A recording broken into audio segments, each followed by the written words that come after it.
नमस्कार, मैं Arjun Lal, assistant professor from government college Kishangarh. आज हम बिजनेस लॉ सब्जेक्ट के अंतर्गत वॉइड एग्रीमेंट यानी कि व्यर्थ ठहराव के बारे में अध्ययन करेंगे। वैध अनुबंध के लिए ठहराव की आवश्यक शर्त है कि ठहराव उनमें से नहीं होना चाहिए जिन्हें अधिनियम द्वारा स्पष्ट रूप से व्यर्थ घोषित कर दिया गया है। धारा 10 के अनुसार व्यर्थ ठहराव हुआ है जिसे कानून द्वारा प्रवर्तित नहीं करवाया जा सकता। धारा 2 की उपधारा जी के अनुसार इससे ठहराव पक्षकारों के मध्य किसी प्रकार के वैधानिक दायित्व को उत्पन्न नहीं करता है। एक पक्षकार दूसरे पक्षकार को अपने वचन के पालन के लिए बाध्य नहीं कर सकता। अधिनियम में जो कॉन्ट्रैक्ट एक्ट अंतर्गत जो बताया गया कि निम्नलिखित ठहराव है जिन्हें स्पष्ट रूप से व्यर्थ घोषित कर दिए गए हैं, इसमें आता है सबसे पहले अयोग्य पक्षकारों द्वारा किया गया ठहराव।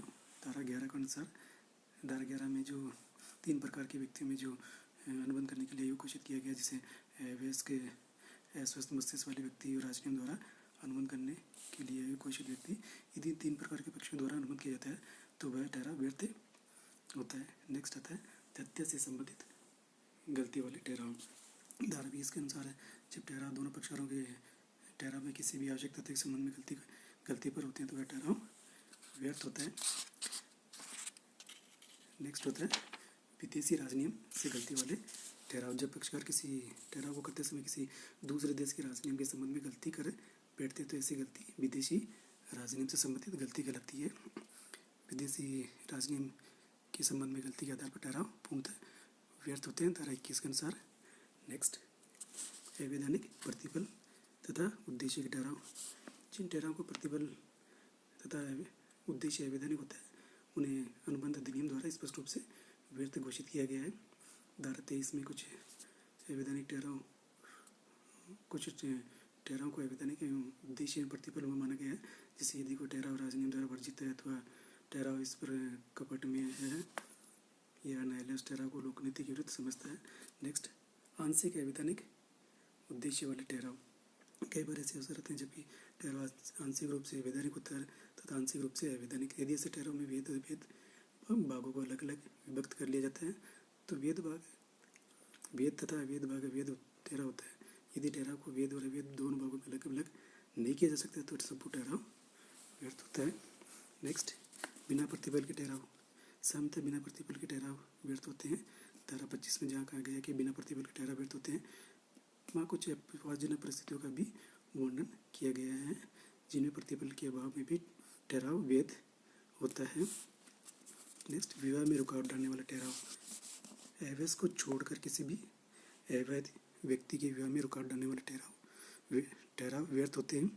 धारा 26 के अंतर्गत देश के प्रत्येक वयस्क नागरिक को विवाह करने की स्वतंत्रता है, अतः इस स्वतंत्रता को किसी भी ठहराव द्वारा समाप्त किया जाता है तो वह ठहराव व्यर्थ होता है। नेक्स्ट व्यापार में रुकावट डालने वाले ठहराव। भारतीय संविधान द्वारा प्रत्येक देश के नागरिक को व्यापार व्यवसाय व पैसे की स्वतंत्रता का मौलिक अधिकार है। इसी अनुरूप भारतीय अनुबंध अधिनियम की धारा 27 में भी ये लिखा है कि प्रत्येक ऐसे ठहराव जिसके द्वारा किसी व्यक्ति के विधिपूर्ण व्यवसाय धंधे व्यापार में रुकावट डाली जाती है तो ठहराव उस सीमा तक व्यर्थ होता है। नेक्स्ट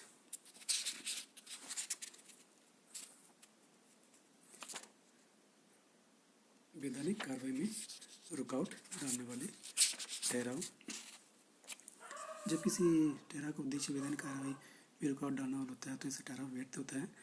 संशोधित धारा 28 में भी कुछ प्रावधान बताए गए जिसके अंतर्गत अधिकारों के परिवर्तन पर रोक लगाने वाले ठहराव है, परिवर्तन अवधि को सीमित करने वाले ठहराव है, एक अवधि के बाद अधिकार समाप्त करने वाले ठहराव है।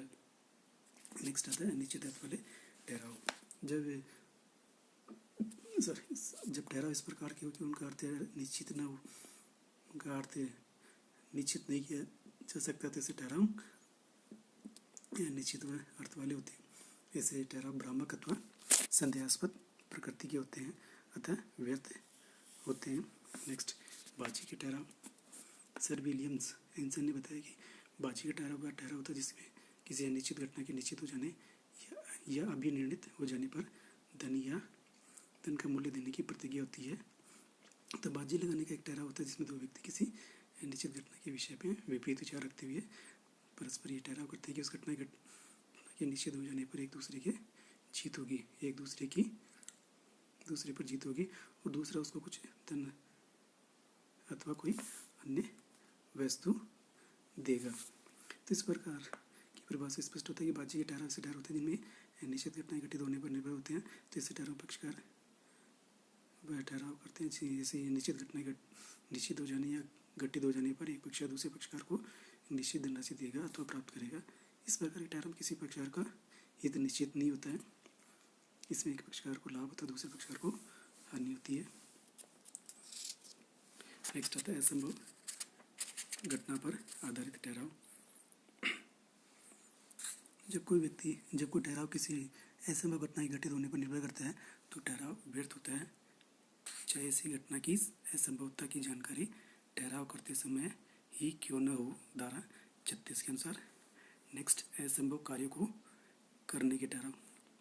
अनुबंध अधिनियम के अनुसार ऐसा ठहराव व्यर्थ होता है जो किसी ऐसे कार्य को करने के लिए जो प्रारंभ से ही असंभव है। इसका अर्थ यह नहीं समझ लेना चाहिए कि भविष्य में कोई कार्य असंभव होने पर ठहराव व्यर्थ नहीं होगा। यदि भविष्य में कुछ घटनाओं के घटित होने या राजनियम में परिवर्तित होने के कारण कोई ठहराव पूर्ण नहीं किया जा सकता तो ऐसा ठहराव असंभवता के आधार पर व्यर्थ होता है। किंतु ऐसी असंभवता भौतिक या वैदिक कारणों से उत्पन्न हो सकती है। किंतु यदि आर्थिक कारणों से कोई ठहराव पूरा असंभव होता है तो ऐसा ठहराव व्यर्थ नहीं होगा। धारा 56 के अनुसार। तो आज की क्लास में हमने अध्ययन किया कि व्यर्थ ठहराव कौन कौन से होते हैं उसके बारे में। आज की क्लास में नेक्स्ट क्लास में नेक्स्ट टॉपिक के बारे में चर्चा करेंगे। Thank you.